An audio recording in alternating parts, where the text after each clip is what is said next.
मैं विचार ये करने लगा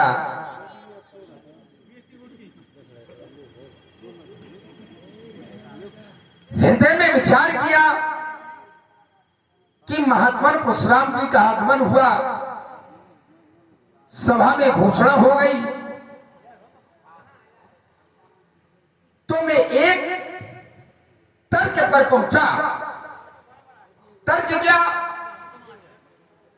कि जो ये संसार है, ये संसार समस्या और समाधान के मध्य में चल रहा है।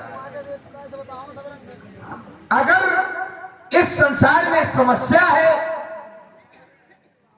तो ऐसा नहीं कि समस्या है तो समस्या बनी रहे, उसका समाधान भी है।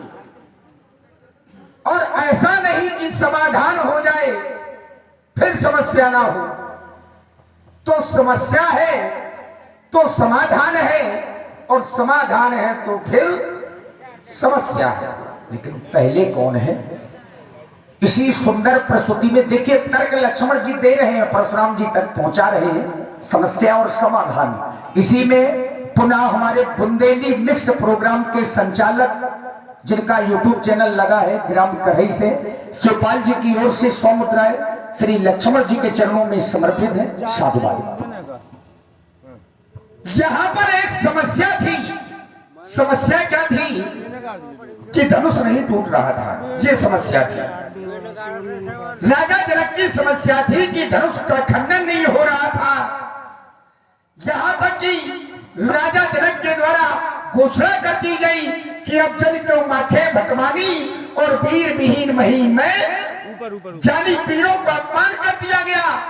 पीरों का अपमान ही नहीं, यहां बैठे समस्त राजाओं का भी अपमान कर दिया कि तजऊ वास निज निज ग्रह जाऊं और लिखा न विधि वैदे विवाह। जब ये समस्या थी तो मैंने सोचा कि राजा जनक की जो ये समस्या है, धनुष नहीं टूट रहा, तो उठ करके हम बोले। हम साधारण नहीं बोले, लखन सकोप वचन जब बोले तो डगमगान मही दिक्कत डोले, धरती कांपने लगी।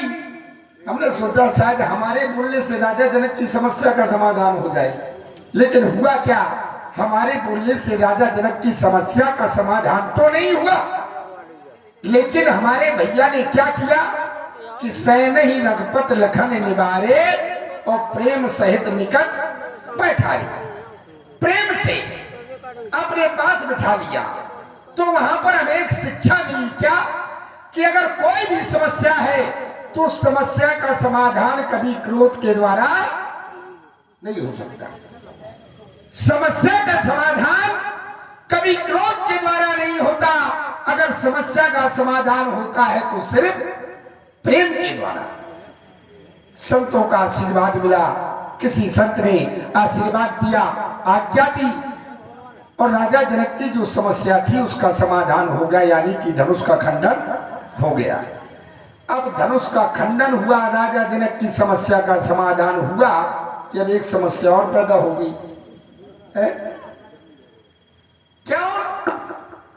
यहां जो राजा थे, जो धनुष को नहीं तोड़ पाए थे, वो कह रहे हैं कि ले छुड़ाए सी का को धर बांधो नृप बालक दो, जो विदेक चुकरे सहाय तो जी तो समर सहित दो भाई। दोनों भाइयों को बांध ले। अगर इसमें राजा जनक कोई सहायता करे तो उनको भी युद्ध में जीत ले, ये समस्या पैदा होगी। जब एक समस्या का समाधान हुआ था, दूसरी समस्या पैदा हो गई, तो समाधान के रूप में महाराज जी का आगमन हो गया। पंडित जी आ गए।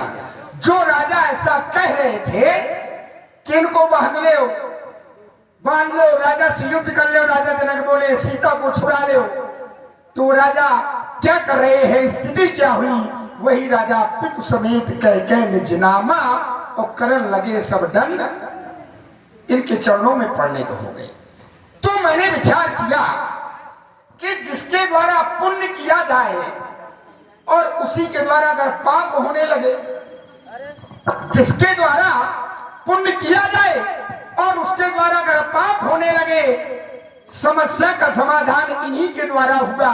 अब ये स्वयं समस्या बने घूम रहे हैं, चला जाए, थोड़ा सा पंडित जी से मिला जाए, और जब तक कहते हैं कि सामने सामने आपस में बात नहीं होगी तब तक कोई बात नहीं बनेगी। नहीं, जाने पर जाना चाहिए है? चलिए।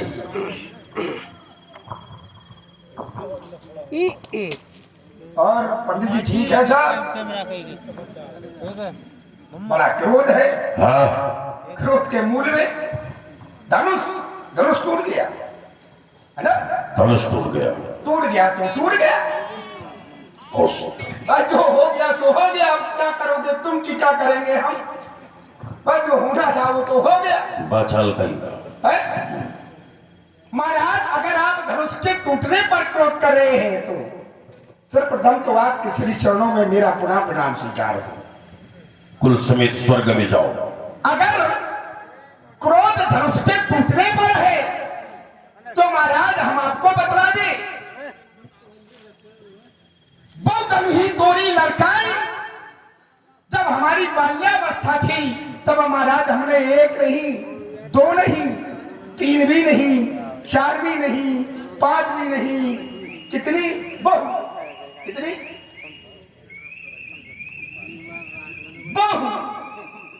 बहुत धनुही, बहुत सी धनुही तोड़ डाली बालकपन में, बाल्यावस्था में। लेकिन कबहू ना असर स्कीन गोसाई, जब बचपन में बहुत सारी तोड़ी तब तो महाराज आपके दर्शन नहीं हुए, जब बहुत तोड़ी तब दर्शन नहीं।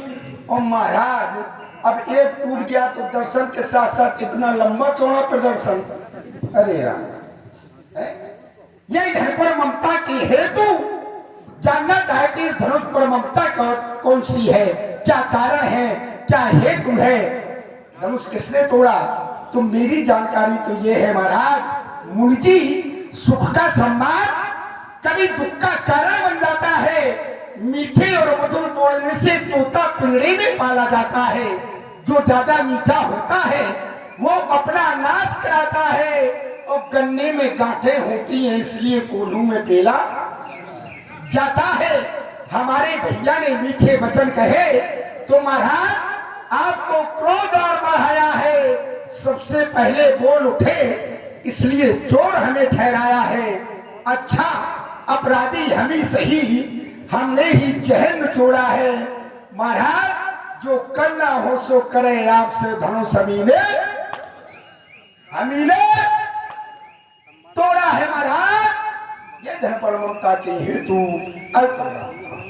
सुमित्रा नंदन राजकुमार लक्ष्मण, प्रथम बात तो ये है कि जहां पर दो विज्ञ पुरुष वार्ता कर रहे हो, जो श्रेष्ठ जन वार्ता कर रहे हो, जहां बड़े व्यक्ति बात करते हो तो वहां छोटे को बोलना नहीं चाहिए। बात सत्य है कि नहीं? जहां दो बड़े व्यक्ति बात कर रहे हो तो वहां छोटे के बोलने की आवश्यकता, और जिससे किसी से पूछा ना जाए तो भी नहीं बोलना चाहिए। तो हमारी वार्ता इनके भैया राम से हो रही थी तो इन्हें बोलने की क्या आवश्यकता थी? किसने इनको पीले चावल दिए कि तुम हमारे बीच में बोलो? और हमने इनसे कुछ पूछा भी नहीं। बिना पूछे अगर किसी के बीच में कोई बोलता है तो उसे क्या समझा जाता है? अब आप लोग स्वयं समझदार हो। तो राजकुमार ये बोलने की आवश्यकता नहीं थी, तुम्हें यहां आने की आवश्यकता नहीं थी। हमने तुमसे कोई वार्ता नहीं की, तुम्हारा नाम नहीं लिया, हमने ये भी नहीं कहा कि लक्ष्मण ये बताओ ना, हमने तुमसे कुछ जानना चाहा। हमने तो राजा जनक से पूछा था कि जनक धनुष क्यों तोड़ा, धनुष किसने तोड़ा है? तो तुम्हारे भैया बोल पड़े, नाथ सुमदन भंजनी आ रहा हुई है कि विगदास तुम्हारा ऐसा कही किन मोही क्या आज्ञा है? तो सुमन साहेब बोले मन को ही हमें क्रोध आ गया, क्या आज्ञा मांगने की आवश्यकता नहीं है, आज्ञा पालन करना चाहिए। अगर तुम जानते हो तो बता देते कि धनुष तोड़ने वाला मैं हूं, धनुष तोड़ने वाला ये है, धनुष तोड़ने वाला वो है, तो हमें क्रोध करने की कोई आवश्यकता नहीं थी। और जब बताया नहीं जा रहा है तो ये आ गए सुनमन बचन लख नमस्कार और बोले परस्त नहीं। ये बताओ किसी का अपमान करना चाहिए? अगर कोई सम्मानित व्यक्ति हो तो पहले उसका सम्मान कर दो, उसके बाद क्या अपमान करना चाहिए? विश्वामित्र मिले पुण्याई पद सरोज मिले दो भाई, इन दोनों भाइयों ने हमारा सम्मान किया। यहाँ के राजागण हमारा सम्मान कर रहे हैं, राजा जनक हमारा सम्मान कर रहे हैं। तो ये किस वेद पुराण में लिखा है कि एक ब्राह्मण का, एक संत का, एक महात्मा का अपमान करना चाहिए? कहां लिखा है? सिद्धांत तुम सभी जानते हो, हमें बता रहे हो सिद्धांत। ये कहां लिखा है कि एक ब्राह्मण का, एक संत का, एक महात्मा का अपमान करना चाहिए और जिससे कुछ पूछा ना जाए उससे बोलना चाहिए। दो पुरुषों की वार्ता में तीसरे व्यक्ति को बोलना चाहिए। ये कहां के सिद्धांत लगा रहे? बड़े आए चले न पावे टरिया में डाल चढ़ावा।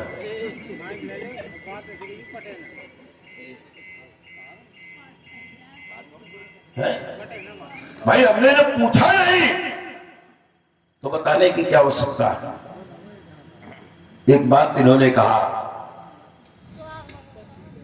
कि समस्या और समाधान एक तर्क रखा। आइए अब लक्ष्मण के तर्क पर हम विचार करते हैं।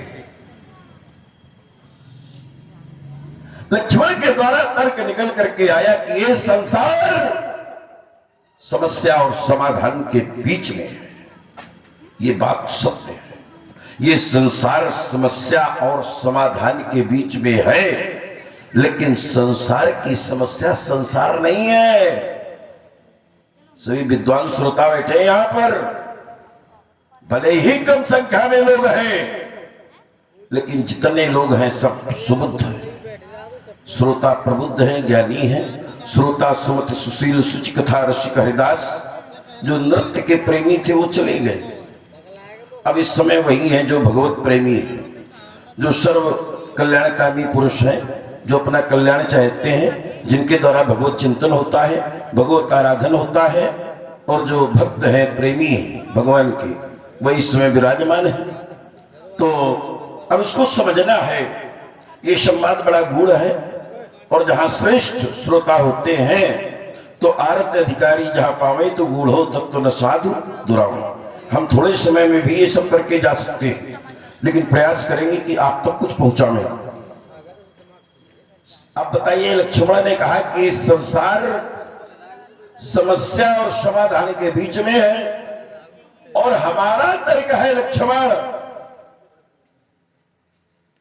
कि समस्या संसार नहीं है, ये जीव स्वयं समस्या उत्पन्न करता है। हमारी समस्या समस्या नहीं है, समस्या हम स्वयं उत्पन्न करते हैं। जितनी भी समस्याएं हैं हमने पैदा किए। ये जितने भी संसार के नाते हैं, जितने भी मोह के बंधन हैं, और जितने भी कामनाएं हैं, यही हमारी समस्या का कारण है। समस्या का कारण कामना है। अगर कामना न हो तो कोई समस्या। तुम्हारे घर में भी समस्या थी, तुम्हारे पिता के जीवन में समस्या आई, बताओ थी कि नहीं समस्या? इनके पिता के पुत्र नहीं हो रहे थे, सब ऐसे साफ था, कुछ नहीं था, समस्या थी, पुत्र नहीं हो रहे थे, लेकिन ऋषियों की कृपा हो गई, समाधान हो गया, पुत्र प्राप्त हो गए।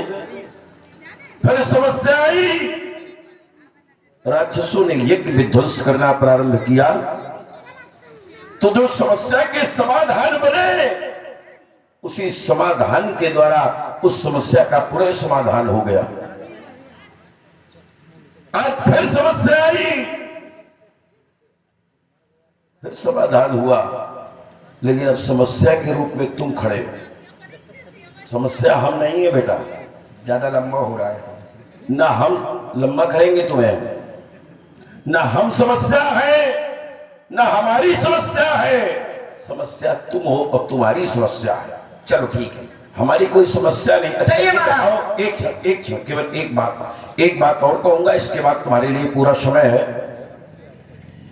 अच्छा ये बताओ, समस्या में घिरा हुआ व्यक्ति क्या ताल ठोकता है?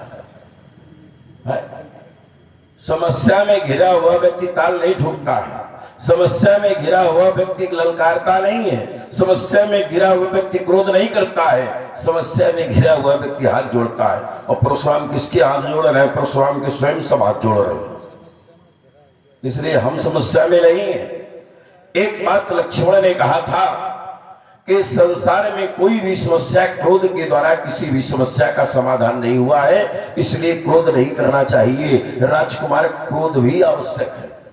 जब अपने ऊपर कोई वार करे, अपने ऊपर कोई चोट करे, तो क्रोध करना भी आवश्यक होता है। क्या भगवान शंकर ने क्रोध नहीं किया कि नहीं किया? जिस समय कामदेव ने 5 बाण मारे,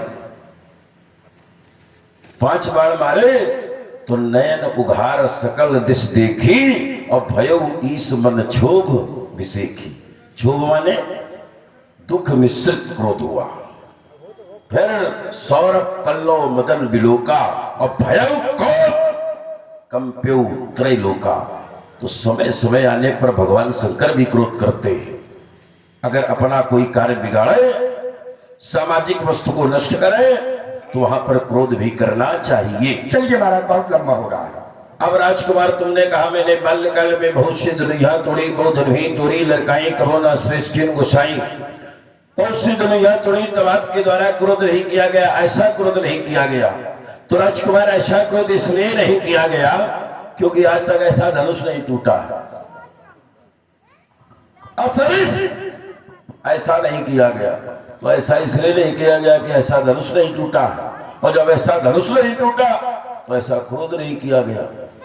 राजकुमार ने कहा, ये धन पर ममता के हेतु ममता त्याज्य है, लेकिन सभी ममता त्याज्य नहीं है।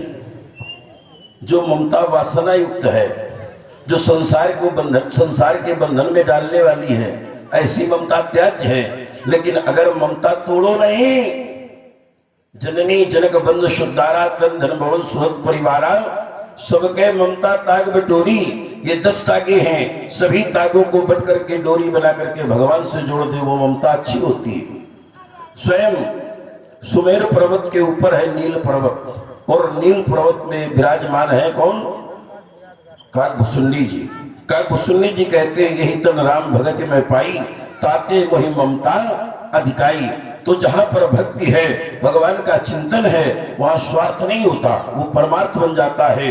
सखा परम परमार्थ हेहु मनकम वचन राम पद नेहु। तो जहां भगवान के प्रति प्रेम होता है, तो वो ममता नहीं, श्रद्धा बन जाती है। इसलिए राजकुमार, अजगो के प्रथमे ममता नहीं है, रस रस सुख सरिसर पानी। और ममता त्याग करें जब ज्ञानी, जो ज्ञानी होते हैं ममता का त्याग कर देते हैं। तो जो संसारिक वासना में फंसाने वाली ममता है, ऐसी ममता का ज्ञानी लोग त्याग कर देते हैं। हमारे जीवन में ममता नहीं है, इसलिए मैं तुम्हें समझा रहा हूं और बता रहा हूं बेटा कि बस तुम देख नहीं रहे हो, ये वही वर्षा है, ये वही परशु है जिसके द्वारा मैंने सहस्राबाहु का विनाश किया है, जिसके द्वारा मैंने 21 बार इस पृथ्वी को क्षत्रियों से रहित किया। ये वही परशु है। जास परुष सागर कर धारा और बूढ़े नग अपहृत बहु बारा। और वही वर्षा हमारे हाथ में। तुम समझ नहीं रहे हो कि हम कहां बयाना ले रहे हैं। चलिए, रे बालक कालवेश बोलत तैर शभार और दरवी साम त्रिपुरारी धन विदित सकल संसार। शिवपाल जी, सागर में सब मोती नहीं, कुछ घोंगे भी होते हैं। सागर में सब मोती नहीं, कुछ घोंगे भी होते हैं। और पंडितों में सब पंडित नहीं, कुछ पोंगो भी होते हैं, है ना? बाचाल कहीं का। चलिए महाराज, बड़ी शांति से मैंने सुना। हाँ, शांति सुनूंगा। एक तो मैं निवेदन करूंगा आपसे कि हमारा जो संवाद हो तो थोड़ा सा चोट पे चोट हो, क्योंकि छोटे पर छोट है, इसलिए छोटे पे छोटे, बहुत ज्यादा लंबा ना किया जाए, वार्ता भी लंबी ना हो। छोटे छोटे तर्कों में हमारा आपका बस जितना चाहोगे उतना हम देंगे। उत्तर प्रति उत्तर होता रहे, बस जिससे जितना समाज को चाहोगे। आनंद आएगा, सबको आनंद आएगा, है ना? चलिए महाराज, पहली बात तो मैंने आपसे एक बात कही थी। आपने कहा ये संसार समस्या है, तुम्हारे घर में भी समस्या आई है।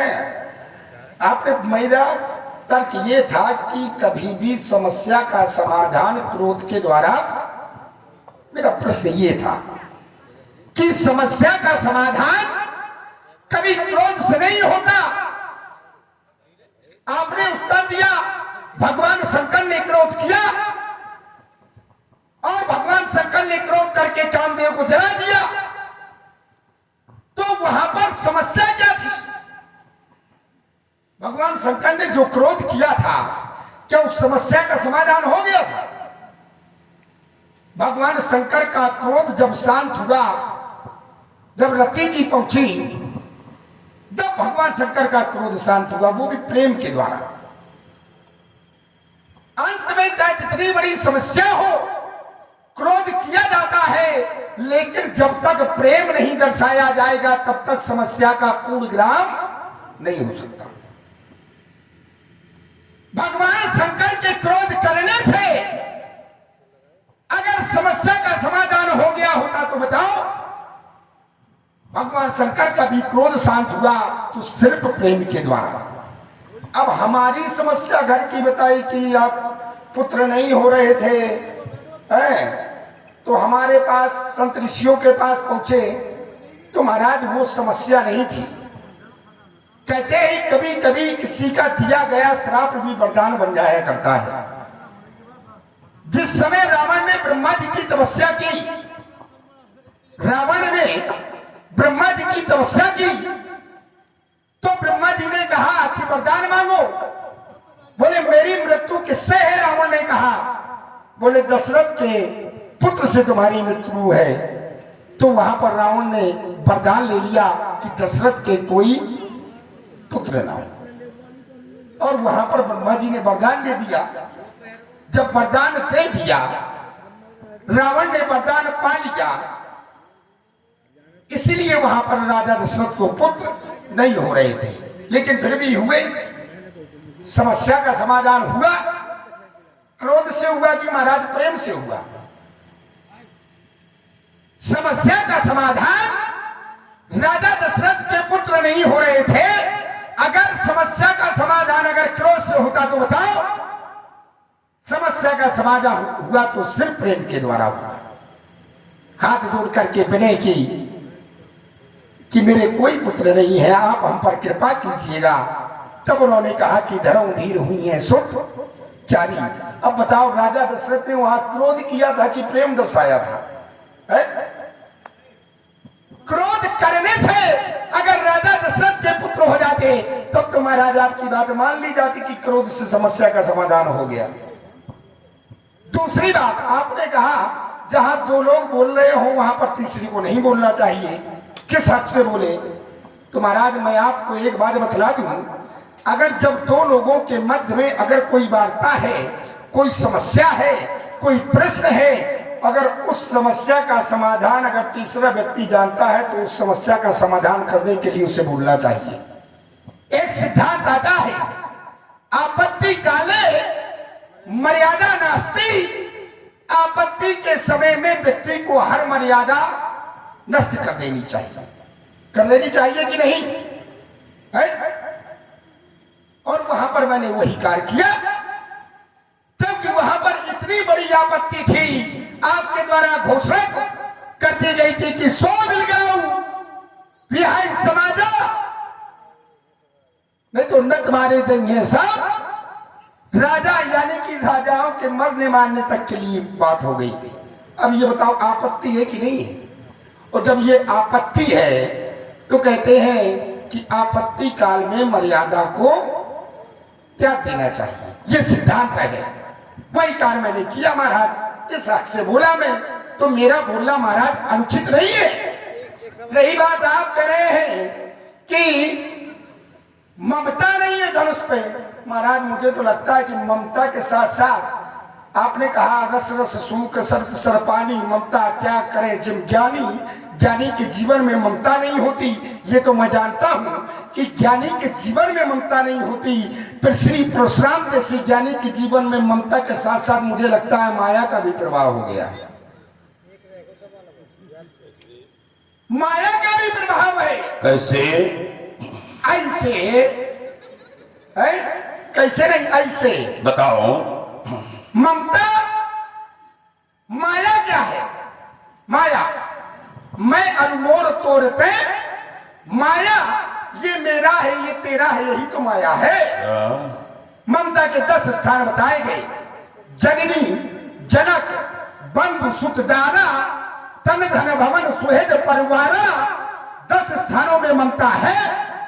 माया का प्रभाव आपने कहा कहूं जरा जनक धनुष कही तोड़ा, धनुष किसने तोड़ा? सो बिलगांव बिहाई समाजा, न तुम्हारे देंगे सब राजा। और सुने ही राम जी से धन तोरा, सहस्त्र बाहु समसो रिपु मोरा। किसका? मेरा। और जहां मोरा शब्द आया तो महाराज मेरा तेरा वहीं पर है जहां पर माया है, क्योंकि मैं और मोर तोड़ते माया, ये मेरा है ये तेरा है ये माया है। और आपके द्वारा यही कहा जा रहा है कि सुनई राम जी शिव धन तोड़ा और सहस्त्र बाहु समसो रिपु। हो गया? जाओ इतने जल्दी? चलो हो गया। नहीं और नहीं हो गया, हो गया। ज्यादा चलो इसी को ले लो। हाँ तुरंत। अब राजकुमार लक्ष्मण ने कहा कि परशुराम के जीवन में ममता के साथ में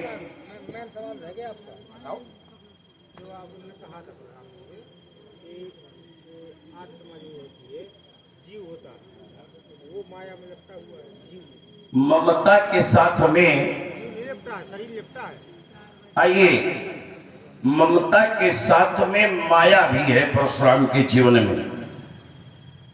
माया में संसार है, जो संसार में है उसमें सब में माया, क्योंकि ये संसार क्या है?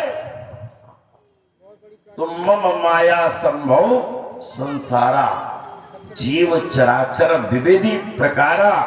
तो ये माया ही भगवान, ये संसार ही भगवान की माया। तो जो संसार में है वो माया में फंसा है, और जो संसार से अलग है वो माया से अलग है। तो क्या आप एक क्षण रुक जाइए अपने क्रम में। इतनी अधीरता नहीं, बढ़िया, इतनी अधीरता नहीं, बढ़िया महाराज। अभी नहीं, समय आएगा तुम्हारा बोलने का। रुकिए, सुने माया, लेकिन जो तुमने उदाहरण लगाया ये अनुचित है। विश्व के साहित्य में ऐसा नहीं है। तुमने कहा मैं और मोर तोड़ते माया और जय बिस्की ने जीव निकाया। केवल एक ही बात हम तुम्हारी अभी काट रहे हैं और एक अभी उत्तर पड़ा उसको भी देंगे, इसके बाद तब बोलना। कह रहे माया, तुम माया का जो उदाहरण हमारे ऊपर लगा रहे हो कि साहस भाव समसो रिपु मोरा, कि आप कह रहे हो कि धनुष तोड़ने वाला मेरा शत्रु है और मेरा तेरा माने माया। तो माया यहां नहीं है, जहां पर मेरा शत्रु है वहां माया नहीं होती है। शत्रु के आगे जब मेरा लगता है, रिपु के आगे जब मेरा लगता है, तो वहां पर माया नहीं होती है, क्योंकि माया को सब कोई अपने पास रखना चाहता है। और बताओ, शत्रु को कोई अपने पास रखना चाहता है? माया छोड़ता है कि पकड़ता है? बताओ, पकड़ता है। और शत्रु कोई पकड़ता है क्या? शत्रु को तो मारना चाहता है, नष्ट करना चाहता है। तो ये जो तुमने सिद्धांत लगाया है राजकुमार, ये अच्छा नहीं है।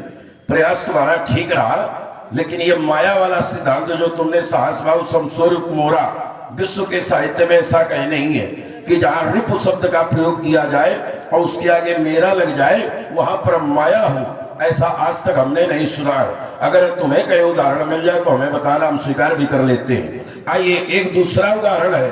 तुमने बहुत अच्छा तर्क दिया कि क्रोध के द्वारा आज तक किसी समस्या का समाधान नहीं हुआ है।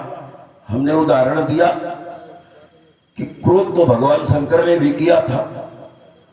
संसार की समस्या थी तो कामदेव को भगवान शंकर ने नष्ट किया, क्रोध के द्वारा तो नष्ट किया, और कामदेव नष्ट हो गया तो समस्या का समाधान हुआ कि नहीं हुआ? एक उदाहरण। अब दूसरा उदाहरण फिर दे रहा हूं देखो, अगर किसी की हत्या हो जाए, महाराज किसी एक शब्द थोड़े, केवल तुम्हारे प्रश्न का उत्तर है और नहीं का। एक शब्द बोल, एक शब्द, धैर्यता के साथ श्रवण करो, धैर्यता के साथ श्रवण करो। एक शब्द, केवल एक शब्द मैं बोलूंगा, एक उत्तर इसके बाद बोलिए, पूरा समय दूंगा, आप परेशान न होइए, आप अच्छे राजकुमार हैं। अब जैसे किसी की हत्या हो जाए, एक उदाहरण केवल दे रहा हूं, इसके बाद अपनी बाणी को विराम भी दूंगा। मैं समझता हूं उसका नाम संवाद है, अकेले बोलना नहीं होता। संवाद का मतलब जब दोनों बोले, इधर से भी उधर से भी, तब आनंद आता है। तो जैसे किसी की हत्या हो जाए, अब जब हत्या हो गई, अब समस्या है, अपना कोई मर गया, मरे नहीं गया, किसी ने मार दिया और मरा पड़ा। अब जब कोई आएगा तो बताओ, क्रोध करेगा कि प्रेम से कहेगा? कोई प्रेम से कहेगा भैया किसने मारा है? कोई इसे पूछेगा वो तो क्रोध है करेगा। तो यहाँ पे जैसी, जब जैसा तब तैसा, यहाँ टूटा पड़ा है तो हम क्रोध कर रहे हैं। नरसिंह भगवान ने क्रोध किया। दूसरा उदाहरण दे रहा हूं, नरसिंह भगवान ने क्रोध किया और क्रोध करके हिरण्यकश्यप का वध कर दिया। बताओ समस्या का समाधान हुआ कि नहीं? हो गया महाराज। मैं अपनी बात को यही रोक रहा हूँ। चलिए, बहुत अच्छी बात। महाराज आप छाचित्त हर जगह से जा रहे हैं, लो थोड़ा सा ले लो। ये तुम्हारी बात है, ले लो। ये हमारी व्यवस्था पहले से हर जगह कर दी जाती है। ब्राह्मण वास्तव में मीठा बहुत पसंद करता है? ये तुम्हारी बात चलता है, ये बात हकीकत है। और नहीं, ये सेवा करना तुम्हारा धर्म है।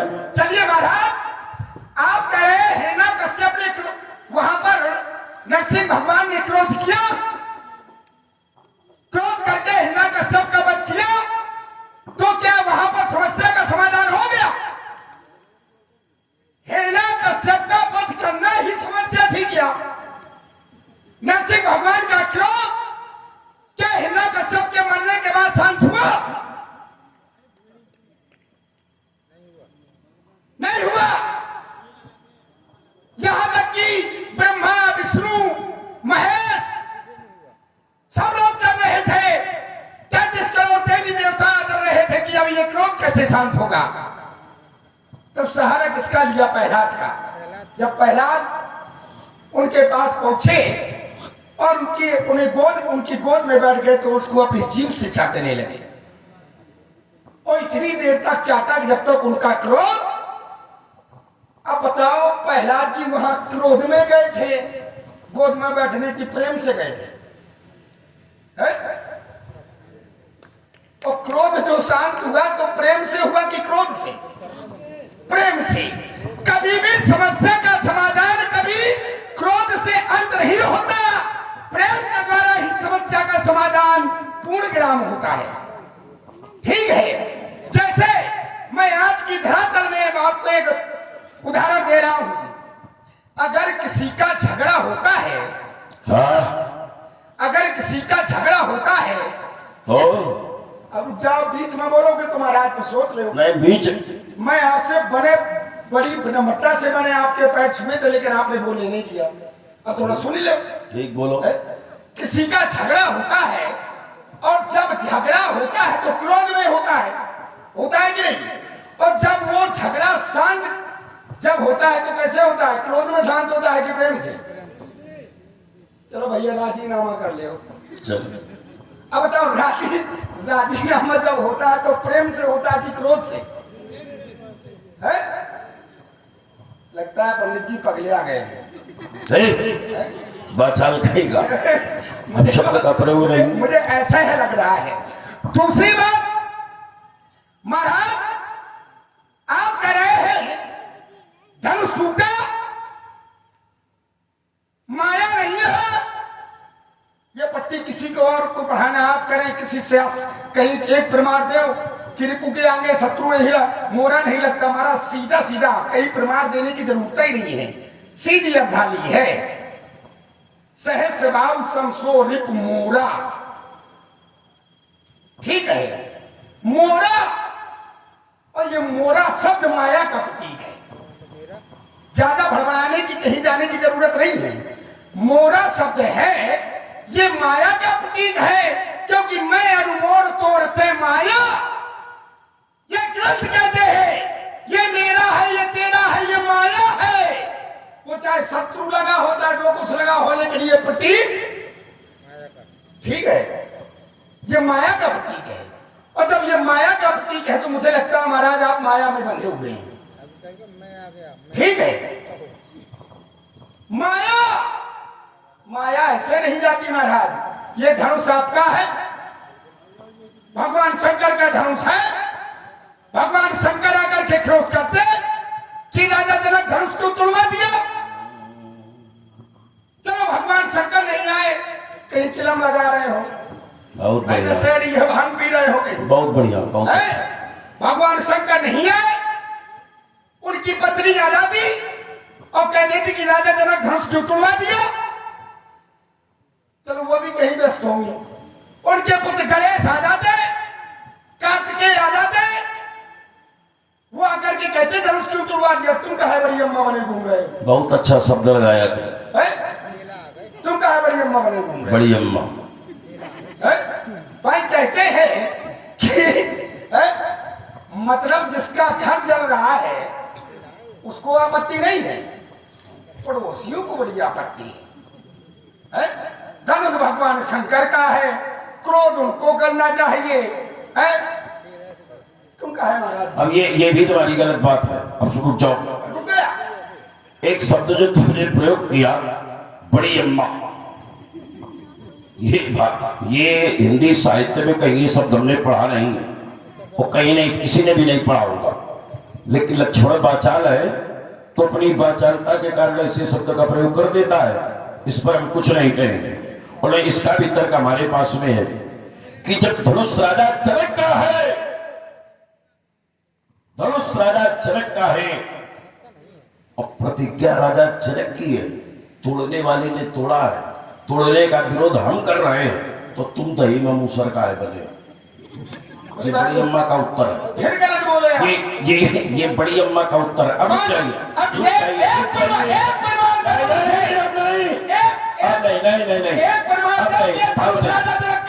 अब नहीं, रुक जाइए राजा जनक का धनुष है। रुक जाइए, सुनिए, प्रयास करो सुनने, पहले समझने का प्रयास करोगे तब समझ पाओगे, ऐसे नहीं समझ पाओगे। चलिए पंडित जी समझाइए। राजा जनक के यहाँ धनुष है, जिसके भाई तुमने अभी बताया कि भगवान शंकर का धनुष है, लेकिन भगवान शंकर ने जब जनक के पूर्वजों को दे दिया, भगवान शंकर ने जनक के पूर्वजों को दे दिया, तो जनक के संरक्षण में था, प्रतिज्ञा जनक की है, तोड़ने वाले ने तोड़ा है, तो तुम विरोध काहे कर रहे हो? विरोध हम कर रहे हैं भाई, संबंध हमारा उससे होना चाहिए। अब तोड़ने वाले का पता नहीं है, ये बिना मतलब में घूम रहे हैं। एक बात तुमने कही बेटा, बहुत अच्छी बात है, लेकिन अच्छी बात बिल्कुल हमें अच्छी नहीं लगी। तुम्हारी दृष्टि में अच्छी होगी, क्योंकि ये स्वार्थी जीव ऐसी बात करता है। बोले घर हमारा जल रहा है और कष्ट पड़ोसी को हो रहा है। अब बताओ, ऐसा तो कोई पड़ोसी नहीं होगा। माने इनका सिद्धांत है कि अगर किसी का घर जले तो जल जाए, हम उसमें पानी नहीं डालेंगे। धन्य है तुम्हारा सिद्धांत, आओ तुम्हारी परिक्रमा कर ले। माने दूसरे का घर जल जाए तो इनसे कोई सिद्धांत नहीं है। बोले घर हमारा जल रहा, कष्ट पड़ोसी को हो रहा है। अरे पड़ोसी तो वही सच्चा है जिसको कष्ट हो। किसी का घर चले, अब वो तो परेशान हो जाता है, वो नहीं बुझा पाएगा, लेकिन दूसरे को बुझाना चाहिए, तो पड़ोसी को कष्ट होना चाहिए। अब राजकुमार लक्ष्मण आइए अपने उसी तर्क पर, हम तुम्हारे इस तर्क का भी उत्तर देंगे, और ये हमारी गंभीरता है, हमारी गंभीर शैली है, जिसके द्वारा हम तुम्हारे प्रश्नों का उत्तर दे रहे हैं। कोई आवश्यक नहीं है कि हम तुम्हारे ऊपर चढ़ करके ही उत्तर दें। हम गंभीरता के द्वारा तुम्हारे प्रश्न का उत्तर दे रहे हैं, और समाज में विद्वान लोग समझ भी रहे हैं। राजकुमार लक्ष्मण, हमने कहा कि हिरण्याकश्यप का वध किया। हिरण्याकश्यप समस्या था, भगवान का नाम नहीं लेने देता, ये समस्या थी। तो क्रोध के द्वारा इस समस्या का समाधान हुआ। प्रहलाद के जीवन में जो समस्या थी, जो भक्त के जीवन में समस्या थी, तो उस भक्त के जीवन की समस्या का समाधान क्रोध के द्वारा हुआ कि नहीं? क्रोध अगर हिरण्यकश्यप अगर नरसिंह भगवान क्रोध न करते, तो क्रोध के द्वारा ही तो हिरण्यकश्यप का वध न होता, और हिरण्यकश्यप का वध न होता तो समस्या का समाधान नहीं होता। और जो नरसिंह भगवान का क्रोध था राजकुमार, वो संसार के लिए समस्या नहीं था, वो समस्या नहीं था, वो भगवान की लीला है। तुम भी तो क्रोध करते हो, तुम क्रोध नहीं करते हो क्या? अगर हम तुम्हारे क्रोध को समस्या कह दें तो क्रोध समस्या नहीं है, ये तुम्हारी अज्ञानता है जो क्रोध को समस्या बता रहे हो। और राजकुमार तुमने भरमाने का प्रयास किया हमें, बोले माया, इस सिद्धांत को कभी नहीं काट सकते हो, कोई नहीं काट पाएगा। इसके लिए जब कोई मुख्य प्रमाण हमें दोगे तो हम स्वीकार करेंगे, ऐसा नहीं कि स्वीकार नहीं करेंगे। कि जहां रिपु शब्द लगा होता है, इस पर मैं बहुत देर तक तर्क कर सकता हूं। जहां रिपु शब्द लगा होता है और उसके आगे मोहरा होता है, वहां माया नहीं होती है। माया वहां होती है जहां रिपु नहीं है, और जहां रिपु है वो त्याज्य है, वो ग्राह्य नहीं है, और जो ग्राह्य नहीं है वो माया नहीं है। और ममता तुम भी करते हो, ऐसा नहीं कि तुम्हारे अंदर ममता नहीं है, तुम्हारे अंदर भी है। क्योंकि जहिते कछु स्वार्थ हुई ता पर ममता कर सब कोई, तुम्हें भी स्वार्थ है, तुम भी धनुष तोड़ने वाले के पक्ष से बोल रहे हो, तो ये तुम्हारी ममता ही है राजकुमार। इसलिए चलिए चलिए महाराज, रुक जाइए आप। हम रुक जाए। मुझे ये लगता है या तो मैं आपको समझा नहीं पा रहा या आप समझ नहीं पा रहे। अब ये तुम्हारी बुद्धि का फेर है। नहीं, बुद्धि का फेर सुन ले। आप देखिए, एक तर्क पे बहुत देर वार्ता करना ये भी अच्छा विषय अच्छा नहीं होता, ठीक है। लेकिन आपने कहा नरसिंह भगवान ने क्रोध किया, समस्या हिरण्यकश्यप था, वो मारा गया, चलिए समस्या का समाधान हुआ। तो हिरण्यकश्यप को मारने के बाद क्रोध शांत हो जाना चाहिए भाई। जब समस्या का समाधान हो गया तो क्रोध शांत हो जाना चाहिए। क्रोध शांत हुआ, ऊपर का है पटाली डाली का है पकड़ रहे हो, सीधे जड़ में कहा नहीं पहुंच रहे हो, है भाई? जड़ में पहुंचो। अगर हिरण्यकश्यप को मारने के बाद नरसिंह भगवान का क्रोध शांत हो गया होता, तब कहते कि क्रोध से समस्या का समाधान हो गया। हमारा तर्क ये है राजकुमार, बस आप हमारी दो शब्दों में वार्ता होगी, अधिक नहीं। बस इसी पर चोट करेंगे, दूसरी चोट करेंगे। हमारा तर्क ये है, तुम्हारा तर्क ये है कि अगर नरसिंह भगवान ने का क्रोध शांत हो जाता तो हम मानते कि समस्या का समाधान हो गया।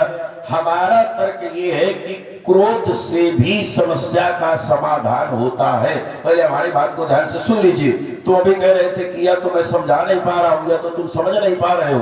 तो न तुम समझ पा रहे हो न समझा पा रहे हो। बात इतनी है राजकुमार, इसको तुम समझने का प्रयास करो। हमारा तर्क ये है, हमारी बात ये है कि क्रोध के द्वारा ही नहीं, क्रोध के द्वारा भी समस्या का समाधान होता है।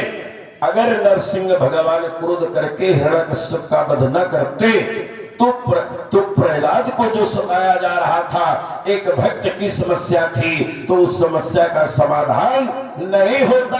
और सुनिए, एक दूसरा उदाहरण लीजिए।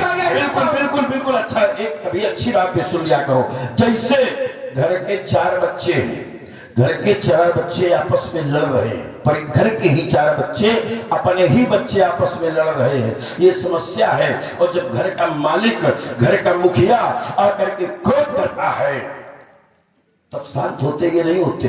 तो क्रोध के द्वारा समस्या का समाधान होता है कि नहीं? और अगर वो भी प्रेम से कह दे कि भैया शांत हो जाओ, तो कोई सुनने वाला नहीं है। इसलिए कभी कभी बेटा क्रोध से भी समस्या का समाधान। चलो मैं आपके दोनों तर्कों का उत्तर दे रहा हूं। वो चोट दे रहा हूं महाराज, वो चोट दे रहा हूं कि आप आओगे मेरे यहाँ, परेशान ना हो, ठीक है? मेरे पास आओगे। आपने कहा कि क्रोध से समस्या का समाधान। देखिए, क्रोध से समस्या के समाधान की शुरुआत तो हो सकती है, देखना समझने का विषय है। क्रोध से बोलो, समाधान की शुरुआत तो हो सकती है, लेकिन जब पूर्ण समाधान होगा वो प्रेम ही के द्वारा होगा। मेरी बात ये है, उसको समझो। है? क्रोध से शुरुआत तो हो सकती है, लेकिन अंत में जब होगा तो सिर्फ प्रेम ही के द्वारा। आपने कहा कि पिता होता है, चार बाला खेल लड़ गए तो वहां डांटते हैं, प्रेम से नहीं कहते, डांट करके क्रोध किया और वो शांत हो गए। महाराज, क्रोध करने के बाद जब पुत्र शांत हो जाता है और तो वही पिता फिर अपने पुत्रों को प्रेम से समझाता भी है, प्रेम दे करके समझाता है। समझाता है कि नहीं समझाता है?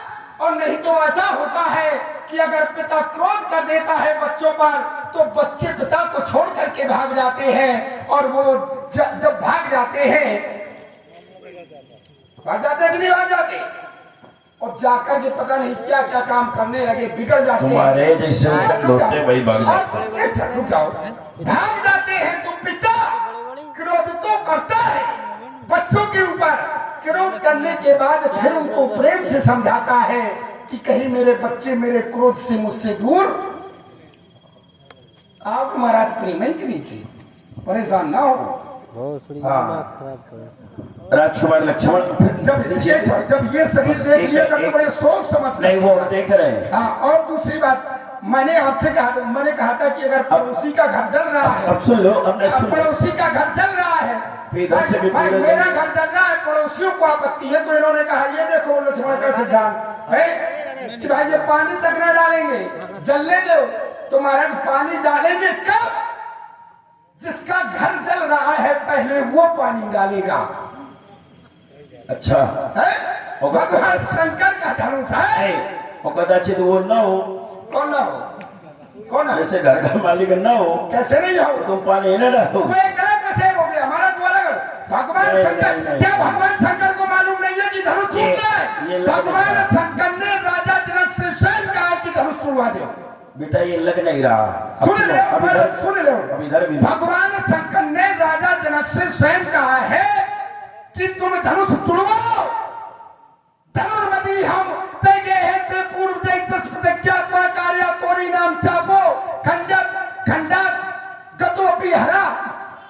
कहा है भगवान शंकर ने जनक से कि तुम इस पर प्रतिज्ञा करो, अपनी पुत्री का विवाह करवाओ और इसको तुड़वा दो। जिसका घर महाराज जला है वो स्वयं आग लगा रहा है, तो महाराज तुम कहे घर में पानी डाल रहे हो। राजकुमार लक्ष्मण सुनो सुनो, अब तुमने कहा धनुर्मतियम तेगे, ये श्लोक तुमने जो पढ़ा है ये प्रमाणित ग्रंथ का नहीं है। क्यों? ये जो ग्रंथ का तुमने श्लोक पढ़ा है सत्योपाख्यान का है। हाँ बिल्कुल सत्योपाख्यान का ये सत्योपाख्यान का है। धनुर्मतियम तेगे पूजतम तो पूर्वजयी तस्य प्रतिज्ञा त्वया कार्या भंगाए तोलनाय चा तोलिता च भंगम कार्य धनुषोमम। इतना कहकर के भगवान शंकर चले गए। ये बात सत्योपाख्यान में कही गई है, और ये जो कहा गया है इसके ऊपर भी तुमने पढ़ा नहीं है। तुम अभी कह रहे थे ये शरीर देख लिया करो, हम बहुत शरीर देखते हैं, और तुम्हारे भी शरीर को देख रहे हैं, और तुम्हें भी देख रहे हैं, और सब लोग भी देख रहे हैं कि तुम क्या हो और हम क्या है। ये सब बताने की आवश्यकता नहीं है, समाज समझ रही है। अब राजकुमार बात ये है, जब ये जहां लिखा है सत्योपाख्यान में, तो इसके ऊपर पढ़ना कभी मानस पीयूष का अध्ययन किया होगा तुमने, तो उसमें लिखा है कि ये वाक्य जो कहा है भगवान शंकर ने, तो राजा जनक से स्वप्न में कहा। ये धनुर्मतियम तेगे है। पहली बात तो ये प्रमाणित ग्रंथ नहीं है, अगर हम इस बात को मानने भी ले तो ये स्वप्न में कहा है, और सपना जो होता है तो झूठा होता है, सपना सच्चा नहीं होता है। उमा कहूं ये अनुभव अपना, और सत हरि भजन जगत सब सपना सपने होई भिखारी नृप। सपने में भिखारी राजा बन जाता है, रंग नाक पति होई, और भिखारी राजा बन जाता है, राजा भिखारी बन जाता है। और जागे लाभ न हानि कछु तिमि प्रपंच जिमि जोई। तो सपना होता है झूठा, तो सपने की बात को हम कैसे मान ले? हो गई बात। तुम और सुनो, अब तुम कह रहे हो कि भगवान शंकर